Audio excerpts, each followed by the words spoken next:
Hi there, my friend. I want to thank RG175 for sponsoring this episode of the Independent School Moonshot podcast. Great schools thrive under great leadership. At RG175, we understand that finding the right match between a school and its next leader is a defining moment for both heads and trustees. With extensive experience in independent school leadership and a highly personalized approach, we guide boards through thoughtful search processes and support school leaders through key career transitions. Whether you're looking for your next leadership opportunity or seeking the ideal fit for your school, RG175 is here to help. Visit rg175.com. Again, that's rg175.com to learn more, because behind every successful school is a great leader. Hi there, my friend. I'm Peter Barron, and welcome to today's episode of the Independent School Moonshot podcast. I am thrilled to be joined by Trace Urdan. Trace is the managing director at Titan Partners. I got to know Trace, and I've got to give a shout out to Julie Falstick from Stony Creek. She wrote a great article in her Talking Out of School newsletter that highlighted this, what Trace had written over on Substack. I'll put a link to it, in the show notes so everybody can access it. But it just got me thinking. It's about the surviving the higher ed apocalypse. Talk about a clicky title, right? You want to click on that one. But I invited Trace to come and talk more about it, and I'm thrilled. So Trace Urdan, thank you for joining us. Welcome to the podcast. Thank you. Good to be with you. Hey, this is great. So before we get started, can you introduce yourself and your work at Titan Partners? Sure. I am a managing director at Titan Partners. I've been at the firm for 8 years. We are exclusively focused in the education space with sort of two professional services products. We have a strategy consulting group that does a lot of growth strategy and some commercial diligence for buyers of assets. And then we have an investment banking practice, which is primarily focused on M&A with companies that intersect with the education world. And that's where I focus most of my time. Prior to joining Titan, I spent 20 years as an equity research analyst covering education for Wall Street, which meant that I covered any publicly traded company that had anything to do with education. So that's everything from early childhood companies like Bright Horizons through K-12 companies. I covered Edison schools back in the day when it was public, the post-secondary companies, the for-profit colleges, and educational publishers, and then corporate and continuing education companies, corporate training companies like Skillsoft, et cetera. It was an eclectic mix of companies and kind of a narrow niche. But I've basically been working in and around the world of for-profit education for, north of 25 years. So let's pull a little focus on your article. I'm super curious. So it's called Surviving the Higher Ed Apocalypse. Really does kind of paint a sobering picture of some of the challenges facing higher ed. And, I think a lot of people listening have probably heard these challenges and maybe feeling some of the downstream challenges in their own markets. But I'm curious, what prompted you to write this? What do you think most people misunderstand about the current situation in higher ed?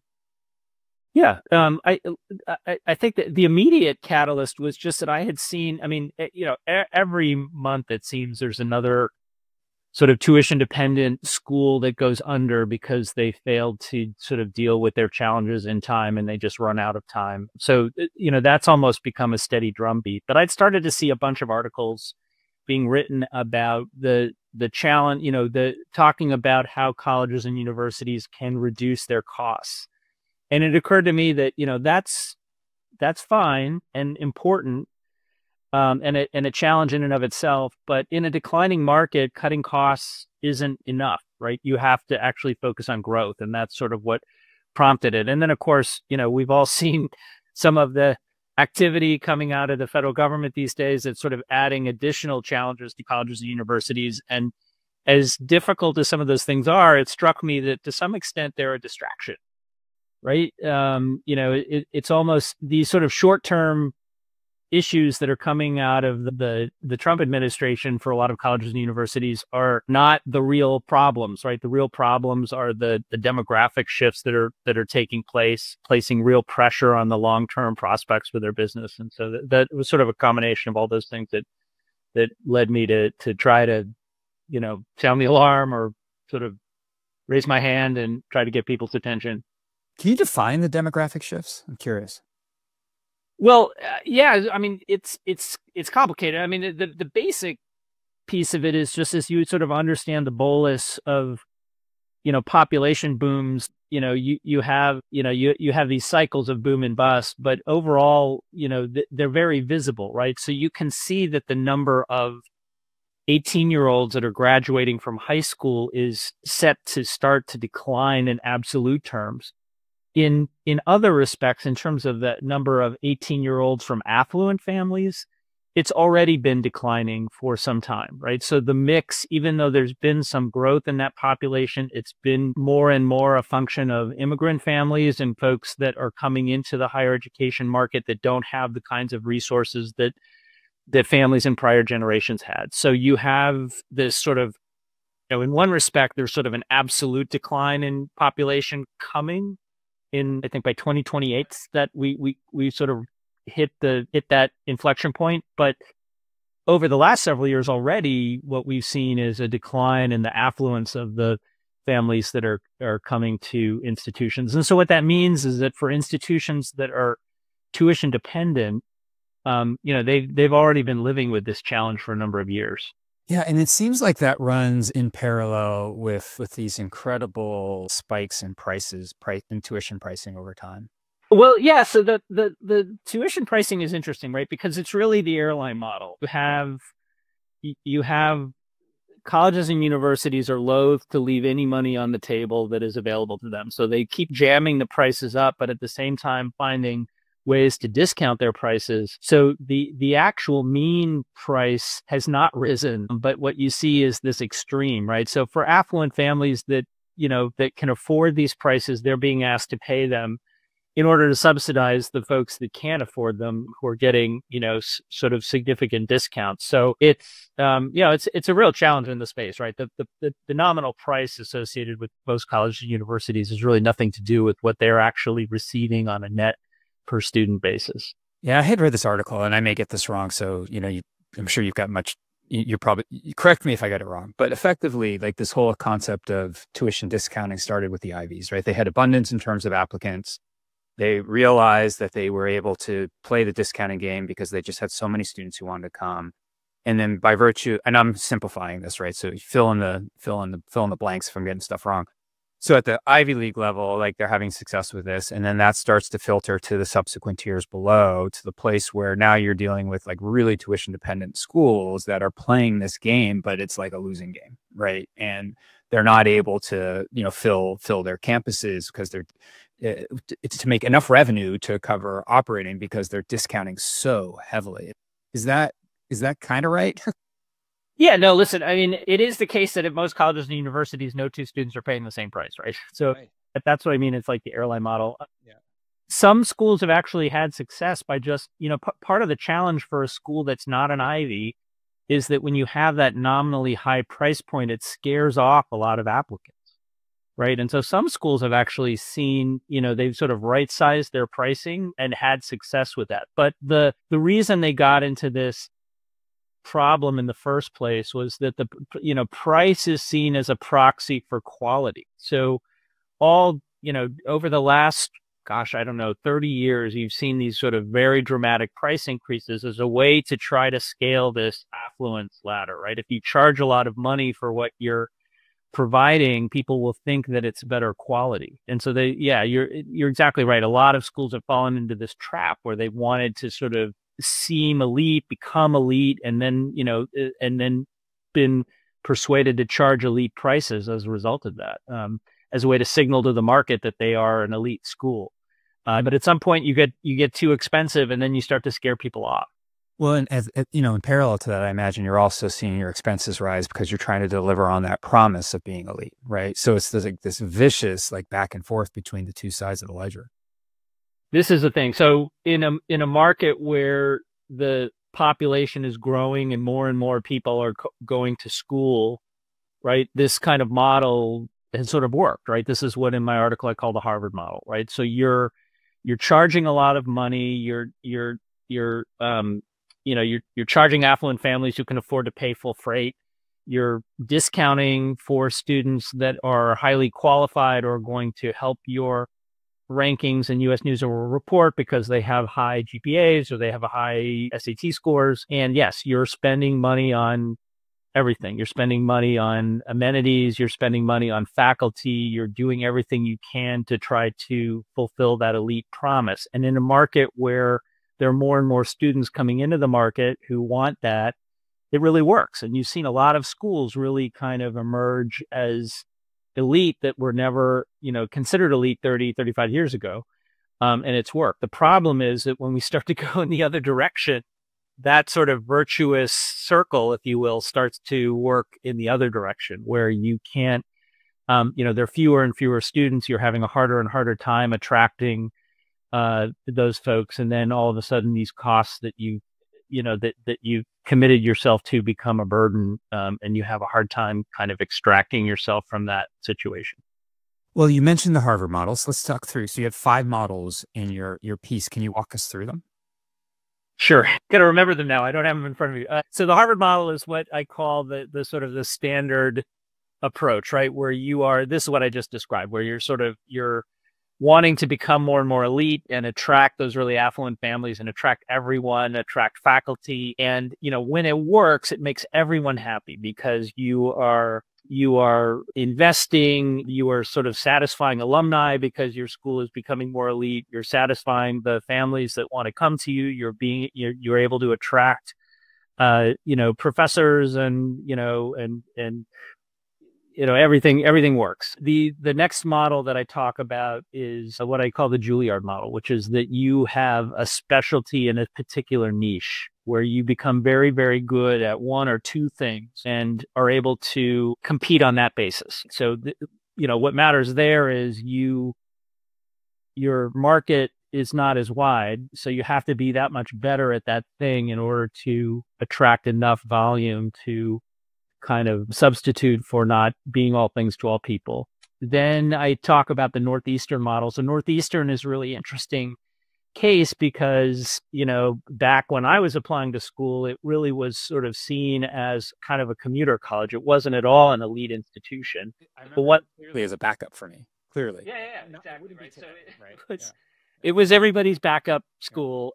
But what they had going for them was that they had this focus on internships in the community. So they were focused on helping their students sort of make a transition into the world of work. And it turned out that there was an audience for that there were people who really wanted to focus on the world of work, and that it wasn't simply a sort of a blue collar, white collar thing, right? There were plenty of kids from affluent families that really didn't want to be academics. They really wanted to sort of get as quickly as possible into the world of work, and they wanted their institution to help them do that. And Northeastern was good at that. And so they were able to sort of trade on that quality in order to find a big national audience and sort of climb up into that sort of elite status where they have, more and more applicants and for the same number of spots. That model, obviously, listen, I think all colleges and universities should be way more focused on employment than they are. And so I think that's sort of a universally good thing to do. But that Northeastern model doesn't only need to be about employment. You can imagine being focused on one thing and finding the students that really want to focus on that one thing. It might be, outdoor education is another way to think about that. Or, there are a whole variety of things where you can sort of imagine yourself being really focused on one thing. And I should add that, none of these are sort of pure. They're sort of nuanced blends of all of these things that work together, but I'm sort of trying to focus on the main drivers here. And then I talk about Southern New Hampshire. So Southern New Hampshire is an example of a school that really sort of found an entirely different and new revenue stream. They were a sort of a small regional business college, but they sort of saw what was happening with a lot of the for-profit universities like the University of Phoenix, and they thought, well, we can do that as well. And so they really invested and grew an online presence, and they were distinguished in being sort of a not-for-profit school, one of the very first not-for-profit schools to focus in that working adult audience and really sort of kind of steal some of the best lessons from the for-profit online world and apply them in a sort of a more traditional not-for-profit setting, and they were enormously successful. So, it's a tough example to follow because I think online has developed over the last 30 years. So I'm not suggesting that colleges can all save themselves by going after the working adult population, or the degree completion was what we call it, population. But that notion of saying, okay, let's think about a totally different revenue stream and really step outside, that's yet another model. And then the final model is one that, most business people understand very well, which is being the low-cost producer, right? So, the example that I use there is Western Governors. Western Governors is remarkably inexpensive, has to do with their entire model that they're built upon allows them to do this. And there are all kinds of reasons why that's a difficult place for people to follow. There are other examples of it, right? So there is a way in which you can provide a quality education for people who are looking for something very specific in a very low cost way, and find an audience for that. My assertion is that if somebody is growing, right, they're doing one of these 5 things very well. Oh, no, absolutely. It's funny you mentioned Southern New Hampshire University. I literally went to middle school across the highway from Southern New Hampshire, then New Hampshire College. You knew them when? Yeah, well, I'm going to date myself here, but they were not Southern New Hampshire University at that point. And just to move out here to Seattle, and then I don't remember what year it was, 14, 15, or 16, and you're starting to see them run national ads for Southern New Hampshire University. I'm like, what is going on here? It was crazy to see that growth. Yeah. Well, listen, I don't want to distract us by going down a rabbit hole, but it is really remarkable, because it was the case several years ago that a bunch of large public institutions found that that had launched online programs of their own, found that they were losing share to, or that they were smaller in their own states than Southern New Hampshire was in the same state. And that was really a wake-up call for a lot of institutions. University of Massachusetts was the main one, right? So University of Massachusetts found that Southern New Hampshire had more Massachusetts residents enrolled in their online programs than they had. And they took it to heart and actually sort of went and launched their own much more aggressive effort in the online space as a result of that. But it's been remarkable. Yeah, I've had a chance to interview Paul LeBlanc before, and he's just a remarkable thinker. Yeah, absolutely. It's pretty amazing what they did there. Hey, so part of what you're suggesting to schools is like, you have to develop this growth mindset. You have to figure out, like, how do you find new markets? How do you, like you were talking about SNHU kind of living its mission in a different way by going online and serving adult education. So I like to talk about that a lot with schools. Like, how can you live your mission in different ways to generate new revenue streams? But, it's hard, right? Like, kind of shifting the way you think about your model and then adopting new ways is not always the easiest thing. So at the institution level, like the leaders at these institutions, what are you seeing that they have to do in order to adapt to this kind of growth?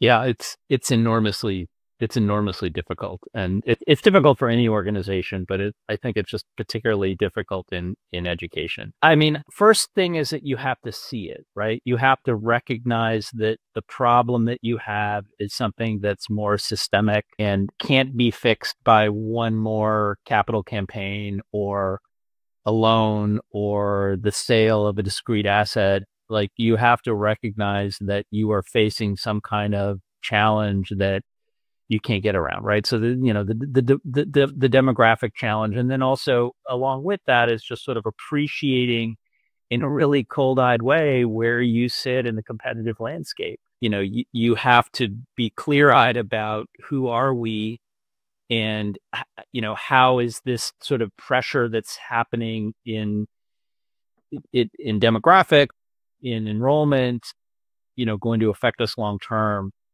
First thing is you have to see it. And then the equally difficult, I think, is then helping your board to see it. And that's where that's where the rubber meets the road. You have to get your trustees on board with the notion that we really need to change something in a significant way. And because it is so painful along the way to make a change, and because it takes such a long time and such a sustained commitment, you have to continue to remind them. Because even if you get them on one day, the tendency to sort of slip into, oh, this is too hard, this is causing too much pain, this is making people yell at us. That those pressures are enormous. And so sort of, unfortunately, and it's not fun, right? It's just, you have to, what I've seen in schools that have been able to do this, especially non-for-profit schools that have been able to do this, is that you have to continue to remind everyone why they're there and why they're doing this, because there really is no alternative. And I don't envy anybody that challenge. It's very difficult. I have this retreat that I do with schools. It's called Business Model Retreat. And it's really to do exactly what you just said, which is you bring your leadership, you bring your board members together, and you run through this series of exercises to identify new opportunities and ways of thinking and all that, and which are super important and actionable. But even more important to that is creating that shared understanding of people in the room, so that folks are seeing it from the same vantage point versus, this is my area of the school, so I'm looking at it this way, or I'm over here, or I'm looking at it that way. But when you kind of bring it together and let people see it at a bit of a higher level, it really can start to change the conversation. Every time I always see that. Yeah, no, I can see it. But what I would underscore there is then sustaining it, because I think it's so easy to slip back and just say, oh, never mind. Yeah, I got ways of kind of helping them with that too. But the point is like building that shared understanding. If there's like a takeaway right now, is thinking about how can you create that shared understanding amongst the key stakeholders at your school. I'm curious. So, a lot of the things that you talked about in your piece have found their way into our market as well. Very similar things. I like to joke that, independent schools don't have a beat reporter at the Wall Street Journal or the New York Times to kind of talk about it. But, a lot of the same things are definitely at play. But I'm curious, from your perspective, do you think that independent schools should be keeping a keen eye on higher ed? I mean, there's this notion in our space that like it happens in higher ed first and then it finds its way down here. Usually that's around opportunity and growth, not necessarily around this conversation. But I'm just curious from your perspective. Yeah, listen, I think it's the analog is certainly there. I think it's interesting. The demographic challenges are the same, and they are hitting the independent school world first. But what's different about your market, I think, is that the competitive dynamic vis-a-vis the public institutions is different. I think what I've seen in the independent school world is that we're still in a mode right now where new models are being created in real time. So, what it means to be an independent school, historically it was, for, an affluent elite, that sort of lived in a separate universe. And, that's just not the case anymore. There are all kinds of independent schools that are emergent that are not that old, kind of traditional model. There are different price points. There are different academic approaches. You have share shift taking place away from the public model. It was obviously, kind of exacerbated by the pandemic and everything that happened there. And so to some extent, I think the independent school universe is a little bit more dynamic that way, and a little, the existential threat, the pressure is still there from the demographics for sure, but in some way there's more fluidity. I think the other big difference is that education is geography based, even at the higher ed level, but it's more acute in the independent school world, unless you're talking about boarding school. But for most independent schools, they're dealing with a very, very specific geography, and the competitive dynamic is very specific in their market. So I think the need to think about it that way is still there, right? And I appreciate that you probably have some of the same challenges that colleges and universities have, which is that they don't like to think about what they do as a business, and they don't like to think about it in sort of competitive terms that way. I in some ways, I think it's a little bit more of a manageable problem, right? Because you just have to figure out how to differentiate yourself in the market that you're operating in. You don't have to sort of worry necessarily about the entire country in the same way that a college or university might. So I want to hone in on the word differentiation, because that leads into my I have just a couple more questions as we begin to wrap up. But if you're looking at your growth models, and a lot of your growth model work, I think, probably leans towards like, how are you going to differentiate yourself in the marketplace? Of course. Like, what would make the most, like, imagine an independent school and you're looking at the 5 models, like, where do you think they should be looking? Well, listen, I mean, I feel like their same analogs exist. They're going to look a little different, but I think the Harvard model is easy for everyone to understand, right? You're sort of the biggest and the best, and the one that sends people into the Ivy Leagues or what have you, right? That's fine. If that's not working for you, or you're an upstart in some way, you have to differentiate yourself. I think all of these sort of lend themselves. I think like the one that I think, again, I'm talking a little bit out of school. This is your world, not mine, but I am struck by. It seems to me there's an enormous opportunity in what I call the Juilliard model in curriculum focus, right? So I think, the notion that you could have sort of a STEM oriented program offering where you're really distinguished in that way. I mean, to some extent, I think Avenues tried to do that, but they were also trying to be Harvard, or are trying to be Harvard at the same time. So it's not exactly the same, but I could well imagine that there would be pockets of parents who would be really interested in a program at an elite level that was highly focused on STEM. I think to some extent, the Northeastern model, I see analogs there in the charter school world, right? Where you think about some of the successful charter schools that are really focused on helping students gain the skills that are going to benefit them in life as much as they're focused on academics. Now maybe that doesn't lend itself as well to independent schools, but listen, I think that there's got to be an audience for that, right? I mean, in the movies, it's the military schools, right? You child the military school to learn life skills, but that I see that as an analog. I myself sent my kids to a friend's school through K-8, and I think in a lot of ways, as much as we appreciated the strong academic program, a lot of what they took away from that were ways of being. And, it's not exactly the same as Northeastern, but it's sort of what I'm describing, which is that they had a very particular set of values and skills that they taught that were beneficial and attracted a very specific audience, and were differentiated on that basis. So yeah, I think all of those analogs exist. And like I said, I think in some ways it's probably easier to assess where you can fit into the market in some way if you're dealing just with a specific geography than it is if you're trying to take on the whole world. Yeah, I agree. I think it's so important for schools to think about it in these terms because, families have never had more choice in terms of options today. You could go to your local public, which, by the way, they don't want to lose those students, right? Like they want to make sure those tax dollars stay. You go to your charter, it could be a micro, it could be online, it could be homeschooling. Like there's just like 15 years ago, a lot of this stuff wasn't prevalent, but now it is. And so that need to differentiate is becoming increasingly important. But let me ask you this. So in your piece, you ended really calling for decisive leadership, right? Like it's important, a call for decisive leadership. What would you say to a school head if they were to call you and said, hey, we're seeing kind of flat or declining enrollment. I know we need to, and these are conversations I've had. These calls happen, but like, hey, we're seeing flat or declining enrollment, but I don't know how I can change because we've got all this tradition behind us. Like it makes it really hard.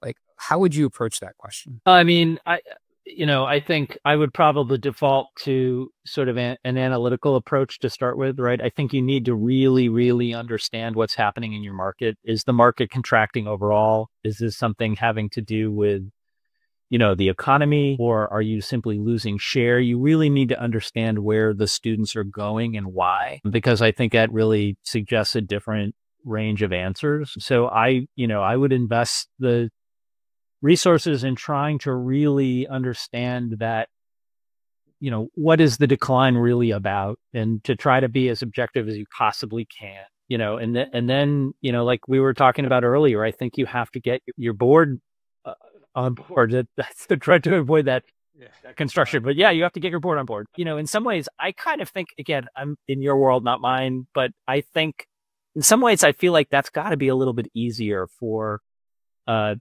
independent school because for colleges and universities, like the reasons people go onto those boards and what they get out of those boards is in some cases has to do with all kinds of things that have nothing to do with the fiscal health of the institution, unfortunately. And you have to constantly corral people back to that place. But I think of independent school boards, I think you have a lot, probably a heavier concentration of parents, and their engagement at the board level is really, kind of transactional in a way. They're really trying to help the school be successful for the sake of their kids.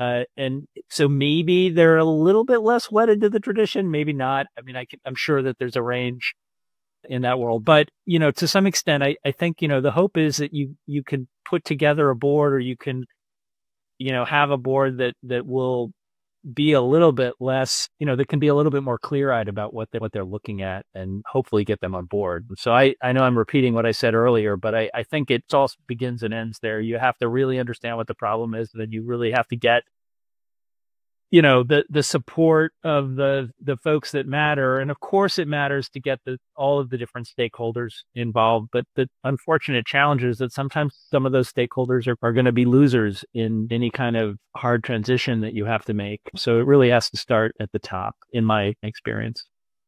Trace Urdan, Titan Partners, thank you so much for sharing today. That was great. And like I said, I'll do a recap in the notes here and put a link to your article. But if folks want to reach out, what's the best way for them to do that? Yeah, email probably. The firm's website has all of our contact information, but I'm just turdan@titanpartners.com. And I also have the Substack, but on LinkedIn as well. I'm available. So yeah, I appreciate you coming on the show. And thank you again. This has been absolutely fascinating.